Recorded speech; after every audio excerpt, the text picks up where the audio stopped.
selon les informations reçues, etc. Comment est-ce que les produits de l'université officielle de Mbuji-Mayi peuvent contribuer au développement de cette province? Bon, écoutez, l'université officielle de Mbuji-Mayi est née en 1993 à la suite des conflits dans l'ancien Chaba. Il avait amené plusieurs centaines de milliers de personnes à rentrer au Kasaï. Alors, parmi ces personnes qui se déplaçaient, il y avait des professeurs d'université, il y avait des chercheurs, il y avait des étudiants. C'est donc eux qui ont fondé cette université. Et donc, c'est une université qui est née dans des conditions particulières et qui a donc un cheminement particulier. Ce n'est pas une université, je peux dire, pensée, planifiée. C'est une université, je peux dire, improvisée et qui est en train de se construire. Alors, qu'est-ce qu'elle peut faire pour notre société? Je pense que la question ne concerne pas que le Kasaï ou Mbuji-Mayi. C'est une question qui concerne toute l'université congolaise. Parce que les problèmes de l'université officielle de Mbuji-Mayi, c'est aussi des problèmes de toutes les universités congolaises.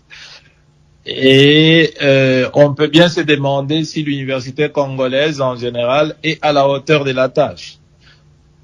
Je pense que la contribution de notre université, de l'université congolaise au développement du Congo, est une contribution pratiquement nulle. À cause de plusieurs facteurs. Et personnellement, comme recteur, j'y ai consacré une réflexion. Je pense qu'il y a 7 grands obstacles qui font que l'université congolaise, y compris l'université officielle de Mbuji-Mayi, ne contribue pas de manière efficace au développement du pays.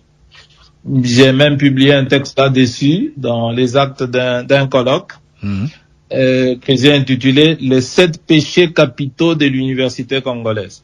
Quels sont ces 7 péchés?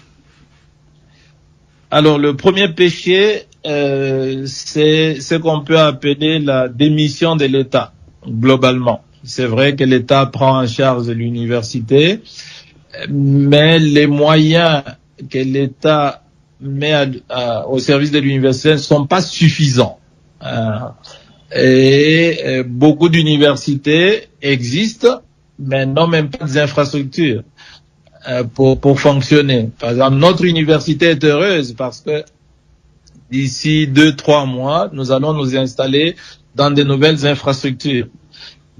Et donc, un peu globalement, on peut dire depuis 1960, il n'y a pas un investissement conséquent dans la construction, l'édification, le fonctionnement des universités pour qu'elles soient à la hauteur de la tâche. Et il n'y a pas que ce côté, si je peux dire, financier, il y a aussi le côté, si je peux dire, politique, où à certains moments de l'histoire, l'université sort de l'apolitisme, elle est en quelque sorte politisée, et ça ne permet pas toujours qu'il y ait des espaces de liberté nécessaires qui s'imposent. Donc ça c'est le premier problème. Le deuxième péché, c'est celui que j'appelle la crise du leadership managérial. Vous trouverez que beaucoup de nos universités ne sont pas gérées de manière rigoureuse et transparente. On pourra revenir sur les détails. Le troisième problème, c'est celui que j'appelle le désordre administratif.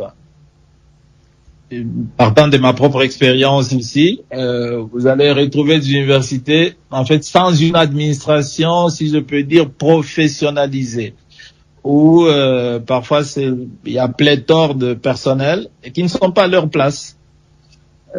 Par exemple, cette université, quand je l'ai prise, il y avait environ 900 employés. Et on a dû donc mettre à la porte près de 400. Pourquoi? Parce qu'il y a des gens qui n'avaient rien à faire à l'université, en fait. Ou qui n'y faisaient rien, mais qui figuraient comme agents de l'université. Alors, le quatrième péché ou problème, c'est celui que j'appelle le charlatanisme académique, où l'enseignement assuré n'est pas toujours un enseignement de qualité. Où, par exemple, si vous prenez seulement le prorata, moi j'ai environ 10 000 étudiants et je n'ai que 52 professeurs d'université. Si vous faites la moyenne, vous verrez que c'est un professeur pour près de 300 étudiants, 250 par là, donc ce qui n'est pas normal. Et normalement, il faut un professeur pour combien d'étudiants? Dans des universités sérieuses, c'est un professeur pour 10 à 15 étudiants. Ok. Donc, les universités par exemple, une université de 20 000 étudiants doit avoir un nombre de professeurs, parce que si un prof s'occupe de 250 étudiants qu'il doit accompagner, donc il n'est pas là. Et puis, il faut pas oublier que tous ces professeurs parcourent, ils enseignent dans plusieurs universités à la fois. Donc, il est en Mbuji-Mayi, il est ailleurs, il est par-ci par-là. Donc, ça fait que la qualité de l'enseignement, la qualité de la recherche n'est pas sérieuse. Alors, le cinquième problème pour moi qui bloque notre université, c'est l'analphabétisme estudiantin. C'est-à-dire la majorité de nos étudiants sont inaptes aux études universitaires. Et donc, je donne les statistiques, par exemple, chez moi. À la première session, vous avez 17% de réussite. Ce qui est grave, en fait. Et je pense que la moyenne, c'est un peu partout comme ça. Et donc, vous recevez des personnes parfois de l'université qui ne savent ni lire ni écrire, mais qui tiennent à être à l'université parce qu'ils ont un diplôme. Donc là, c'est un problème sérieux. Alors, le sixième problème, c'est pour moi le manque d'appropriation individuelle et sociale de nos universités. Ailleurs, vous avez de la générosité à l'égard des universités. Vous visitez une université, c'est pas en Europe ou au Canada, vous trouverez qu'il y a des mécènes, il y a des gens qui financent le fonctionnement de l'université, il y a des entreprises qui le font. Ici, chez nous, c'est rare, en fait, qu'on trouve des personnes généreuses qui appuient l'université, pas seulement l'État. Ailleurs, l'université, c'est pas seulement un problème de l'État, c'est un problème de toute la société. Et les grosses fortunes investissent dans les universités. Et le dernier péché qui bloque l'université, c'est la violence des mœurs. Nos universités, c'est des espaces où il y a beaucoup de violence, violence verbale, violence physique, violence des mœurs. Et donc, alors, tout ça, ça fait 7 péchés capitaux qui, à mon sens, bloquent notre université et ne lui permet pas d'être à la hauteur de sa tâche dans la société. Alors, ça devient une machine à produire des diplômés qui ne servent à rien.